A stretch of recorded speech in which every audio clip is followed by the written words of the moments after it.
ছাত্ৰ-ছাত্ৰীসকল আজি এই ভিডিঅ'টোত পৰিসংখ্যা পাঠৰ অনুশীলনী ১৪.৪ৰ ১ নম্বৰ পৰা প্ৰশ্নৰ পৰা সমাধান কৰিম। এতিয়া ১ নম্বৰ প্ৰশ্নটো আছে 10খন এলানি খেলত এটা দলে লাভ কৰা গ'লৰ সংখ্যা আছিল এনে ধৰণৰ 2 3 4 5 0 1 3 3 4 3।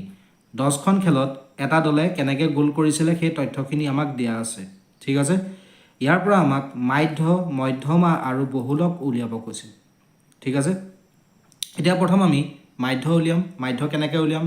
মাধ্য উলিয়াবলৈ অতি সহজ। কি কৰিবা, যিখিনি তথ্য দিয়া থাকে সেইখিনি যোগ কৰি দিবা, যোগ কৰি তাত তথ্য কেইটা থাকে সেইটোৱে হৰণ কৰি দিবা। ঠিক আছে, গতিকে প্ৰথম মাধ্য উলিওৱা।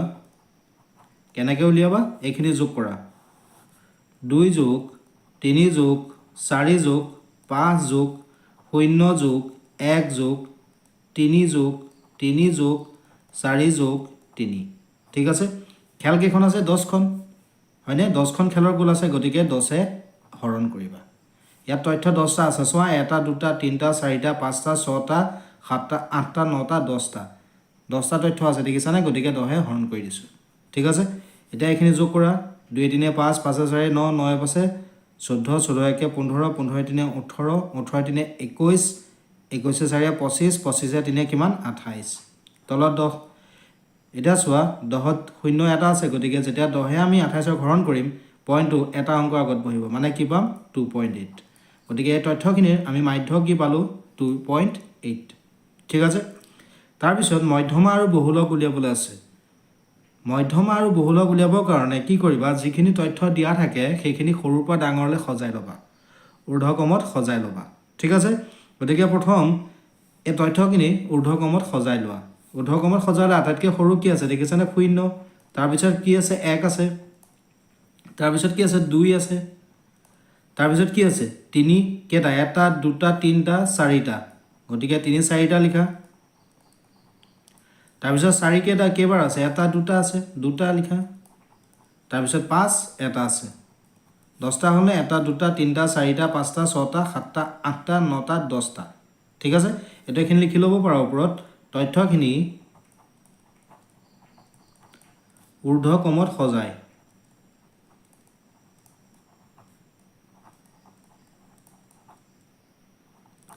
মানে সৰুৰ পৰা ডাঙৰলৈ আমি সজালে এইটো পাম। ঠিক আছে, এতিয়া ইয়াৰ পৰা মধ্যমা উলিওৱা।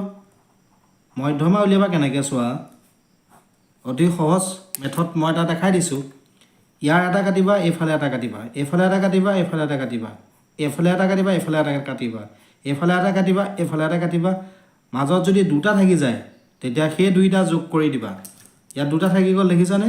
সেই 2টা যোগ কৰি দিবা, যোগ কৰি 2এ হৰণ কৰি দিবা। যদি মাজত এটা থাকে মধ্যমা সেইটোৱে হয়। বুজি পালা? এটা যোগ কৰিলে আমি কি পাম? 3 + 3 আমি পাম 6, আৰু 2এ হৰণ কৰিলে আমি কি পাম? 3। গতিকে এই তথ্যখিনি আমি মধ্যমা কি পালোঁ? 3। তাৰপিছত বহুলক উলিওৱা।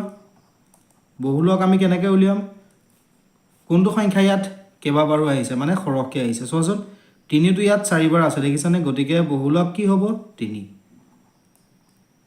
যিটো তথ্য বেছিকৈ আহে সেইটো হ'ব বহুলক। ঠিক আছে, গতিকে 1 নম্বৰ সলিউশ্যন এইটো। ইয়াৰ পিছত প্ৰশ্ন আছে গণিতৰ পৰীক্ষা এটাত 15গৰাকী ছাত্ৰ ছাত্ৰীয়ে লাভ কৰা নম্বৰসমূহ 100ৰ ভিতৰত আছিল এনে ধৰণৰ। তথ্যখিনিৰ মাধ্য, মধ্যমা আৰু বহুলক উলিওৱা। এতিয়া চোৱা, এখন স্কুলৰ গণিতৰ পৰীক্ষাত 15গৰাকী ছাত্ৰ ছাত্ৰীয়ে 100ৰ ভিতৰত কেনেকৈ নম্বৰ পাইছিল সেই বিষয়ে দিয়া আছে। আমাক এই তথ্যখিনিৰ মাধ্য, মধ্যমা আৰু বহুলক উলিয়াব কৈছে। ঠিক আছে, প্ৰথম মাধ্য উলিওৱা। কি কৰিবা? এই গোটেইখিনি যোগ কৰিব লাগিব। ঠিক আছে, আৰু ছাত্ৰ ছাত্ৰী কিমান আছে? 15গৰাকী। ইয়াত তথ্যও 15টা আছে। চোৱা 1 2 3 4 5 6 7 8 9 10 11 12 13 14 15। গতিকে আমি কিহে হৰণ কৰিব লাগিব? 15ৰে হৰণ কৰিব লাগিব। ঠিক আছে, মই এইখিনি ইয়াত নধৰিলে কাৰণে ইয়াত বেলেগকৈ লিখি লৈছোঁ। এতিয়া ওপৰত এইখিনি যোগ কৰা 9 1 10 10 8 18 18 2 20 20 6 26 2 28 4 32 32 6 38 2 40 40 8 48 48 2 50 50 2 52 2 উকলিব 5। তোমালোকে এনেকৈ কৰিবলৈ অসুবিধা পালে ছাইডত 3টা 4টাকৈ এনেকৈ যোগ কৰি চাবা। ঠিক আছে, ইয়াৰ পিছত 4 3 7 4 11 5 16 4 20, 20 6 26, 26 पासे 31, 31 4 35, 35 9 44, 44 पासे 39, 39 9 58, 58 4 62, 62 4 66, 66 पासे 71, 71 4 77, 77 पासे কিমান 82 অৰ্থাৎ আমি ওপৰত কিমান পাম 822 822 তলত 15 এটা আমি 15 ইয়াক হৰণ কৰিব লাগিব মই এখিনি হৰণ কৰি দেখাইছো এটো পইণ্টত ওলাব মোৰ মতে চাওচোন পইণ্টত ওলাইনে 15 প্ৰথম কেইবাৰ যাব 822 ক 5 বাৰ যাব হয়নে 5 15 72 12 5 গলে 7 থাকিলে দুইটো নামি আহিলে কেইবাৰ যাব 4 বাৰ যাব 60 2 67 গল 1 হৰণ না যায় গতিকে ইয়াত দশমিক দিলে এটা শূন্য আহিব কেইবাৰ যাব 8 বাৰ যাব 8 15 120 হয়নে গতিকে আমি আনসাৰটো কি পালো 54.8 অৰ্থাৎ এই তথ্যখিনিৰ মাধ্য কি 54.8 বুজিলা ইয়াৰ পিছত আমি মধ্যমা আৰু বহুলক উলিয়াব লাগিব মধ্যমা আৰু বহুলক উলিয়াবৰ কাৰণে কি কৰিবা তথ্যখিনি সৰুৰ পৰা ডাঙৰলে ঊৰ্ধ্বক্ৰমত সজাই লবা ঠিক আছে প্ৰথম চাবা আটাইতকৈ সৰু কি আছে আটাইতকৈ সৰু ইয়াত কি আছে 39 কেটা আছে এটা আছে এটো কাটি পেলাই 39 লিখা তেতিয়া ভুল নহয় ইয়াত পেন্সিলে কাটি যাবা তেতিয়া ভুল নহয় 39 এটা লিখিবা তাপা চাবা 39 ৰ পিছত 40 আহিব 40 কেটা আছে দুটা আছে দেখিছানে এটা দুটা এই দুটা লিখিবা কাটি যাবা 40 পিছত 41 আছে নে আছে 41 আছে এটা আছে লিখা তাৰ পিছত 42 কেটা আছে 42 এটা আছে লিখা তাৰ পিছত 43 44 আছে নে নাই কি আছে 46 আছে এটা আছে লিখা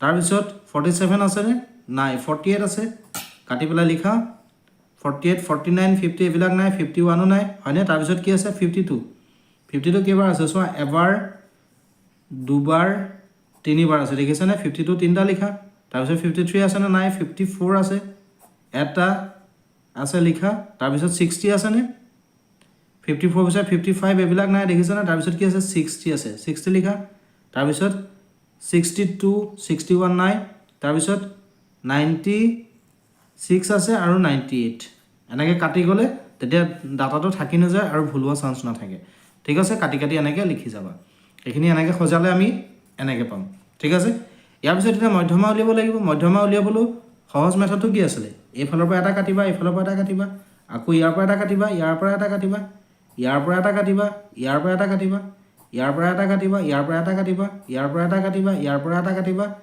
এটো কাটিবা এটো কাটিবা এটো কাটিবা এটো কাটিবা মাজত ছয় এটা থাকিলে দেখিছানে গতিকে মধ্যমা হেতুই হ'ব অৰ্থাৎ মধ্যমা কি হ'ব 52 যদি মাজত দুটা থাকিলতেন তেতিয়া হেতুটা যোগ কৰি আমি দুয়ে হৰণ কৰিলোতেন ঠিক আছে তাৰ পিছত চোৱা বহুলক কি হ'ব পাৰ কোনটো সংখ্যা তাতকৈ বেছি আহিছে 52 টো কেইবাৰ তিনিবাৰ দেখিছানে এটা দুটা তিনিবাৰ আহিছে গতিকে বহুলক হ'ব তথ্যখিনিৰ 52 ঠিক আছে এটো হৈছে ইয়াৰ সমাধান ইয়াৰ পিছত প্ৰশ্ন আছে নিম্নোক্ত তথ্যসমূহ ঊৰ্ধ্বক্ৰমত সজোৱা আছে যদি তথ্যখিনিৰ মধ্যমা 63 হয় x ৰ মান উলিওৱা এই তথ্যখিনি ঊৰ্ধ্বক্ৰমত অৰ্থাৎ সৰুৰ পৰা ডাঙৰলৈ সজোৱা আছে ঠিক আছে আমাক মধ্যমা দিয়া আছে 63 আমাক x ৰ মানটো উলিয়াব কৈছে হয়নে তথ্যখিনি দিয়া আছে যেনেকৈ আমি লিখি লৈছো কাৰণ সৰুৰ পৰা ডাঙৰলৈ সজোৱা আছে ইয়াত আৰু কৰিবলগীয়া একো নাই ইয়াৰ পিছত আমাক মধ্যমা দিয়া আছে 63 হয়নে এতিয়া চোৱা এই তথ্যসমূহৰ পৰা যদি আমাক মধ্যমা উলিয়াব দিলেহেঁতেন আমি কেনেকৈ উলিয়ালোহেঁতেন ইয়াৰ পৰা এটা কাটিলোহেঁতেন এইটো সাইডৰ পৰা এটা কাটিলোহেঁতেন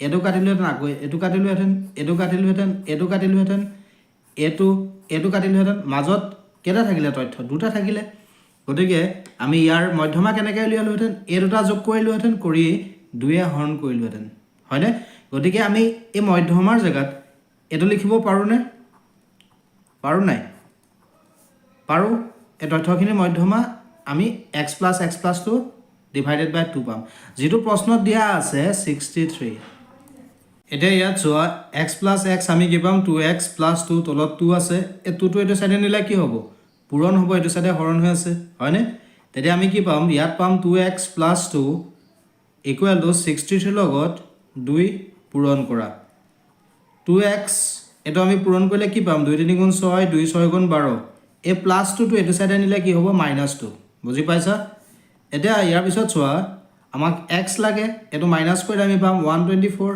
এই 2 টো ইয়াৰ লগত পূৰণ হৈ আছে এটো সাইডে নিলে হৰণ হ'ব হৰণ কৰা আমি কি পাম 62 অৰ্থাৎ আমি x ৰ মান ইয়াত কি পালো 62 এইটো তলত লিখি দিবা এইটো হৈছে ইয়াৰ আনসাৰ ইয়াৰ পিছত প্ৰশ্ন আছে এই তথ্যৰাজিৰ বহুলক নিৰ্ণয় কৰা প্ৰথমে তথ্যসমূহ ঊৰ্ধ্বক্ৰমত অৰ্থাৎ সৰুৰ পৰা ডাঙৰলৈ এনেকৈ সজাই ল'বা এতিয়া চোৱা কোনটো সংখ্যা আটাইতকৈ বেছিবাৰ আহিছে ইয়াত চোৱা 14টো বেছিবাৰ আহিছে কেইবাৰ এবাৰ দুবাৰ তিনিবাৰ চাৰিবাৰ গতিকে বহুলক কি হ'ব 14 অৰ্থাৎ এই তথ্যসমূহৰ বহুলক আমি কি পালোঁ 14 ঠিক আছে ইয়াৰ পিছত প্ৰশ্ন আছে নিম্নোক্ত তালিকাৰ পৰা এটা কাৰখানাৰ 60 জন বনুৱাৰ দৰমহাৰ মাধ্য উলিওৱা আমাক এনেকৈ তালিকা এখন দিয়া আছে ইয়াত 60 জন বনুৱাৰ দৰমহা দিয়া আছে এনেকৈ ঠিক আছে আমাক এই তথ্যসমূহৰ পৰা মাধ্য উলিয়াব কৈছে এতিয়া মাধ্য উলিয়াবৰ কাৰণে আমাক তথ্যসমূহৰ সমষ্টি লাগিব হয়নে এতিয়া এই টেবুলখনত দিয়া আছে 16 জন বনুৱাই পায় 3000 টকাকৈ মানে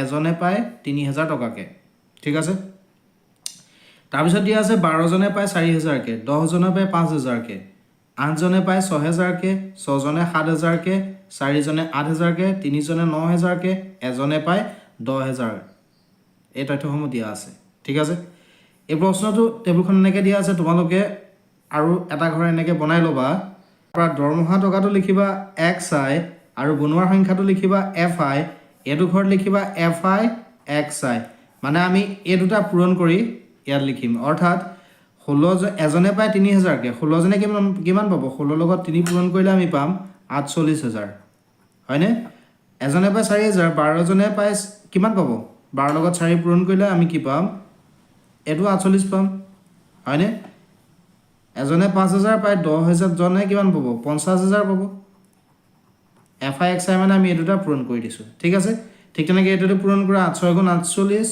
লগত 3টা 0 মানে 48000 6 7 গুণ 42 লগত 3টা 0 হয়নে 4 8 গুণ 32 লগত 3টা 0 3 লগত 27 লগত 3টা 0 আৰু 10 গুণ 10 মানে 10000 ঠিক আছে তাৰপিছত আমি পিছত আকৌ এনেকৈ এটা ঘৰ বনাই ল'বা ইয়াত লিখিবা মুঠ বুলি এতিয়া চোৱা বনুৱাৰ সংখ্যা ইয়াত 60 জন দিয়া আছে এইখিনি যোগ কৰিলে আমি 60 পাম হয়নে নহয় চোৱা 6 2 8 7 7 16 16 22 22 4 26 26 3 29 30 0 কলিব 3 1 1 2 3 3 3 6 60 জন ওলাইছে এইখিনি যোগ কৰা ইয়াততো 3টা 0 প্ৰত্যেকতে আছে দেখিছানে গতিকে 3টা 0 ইয়াত লিখা তাৰপিছত যোগ কৰা 8 8 16 16 8 24 26 28 35 35 5 উকলিব 3 4 4 8 8 13 13 4 17 17 4 21 3 24 26 27 3 30 অৰ্থাৎ আমি কি পালোঁ 3,05,000 টকা আমি মুঠ পালোঁগৈ ঠিক আছে এতিয়া মাধ্যটো উলিয়াই দিয়া 3,05,000ক 60 হৰণ কৰি দিয়া এটা এনেকৈ লিখি ল'ব পৰা এই চিম্বলটোৱে কি হৈছে বুজাব সামেশ্যন মানে এইখিনিৰ যোগফল কিমান পাইছোঁ 3,05,000 ওপৰত লিখা সামেশ্যন fi মানে এইখিনিৰ যোগফল আমি কিমান পাইছোঁ 60 হয়নে এইটো শূন্য কেনচেল যাব 6 ইয়াক হৰণ কৰি চাবা আমি হৰণ কৰিলে পাম 5083.33 কে ওলাই গৈ থাকিব ঠিক আছে অৰ্থাৎ এই 60 জন বনুহাৰ দৰমহাৰ মাধ্য কিমান হ'ব 5083.33 টকা ঠিক আছে এইটো হৈছে ইয়াৰ সলিউশন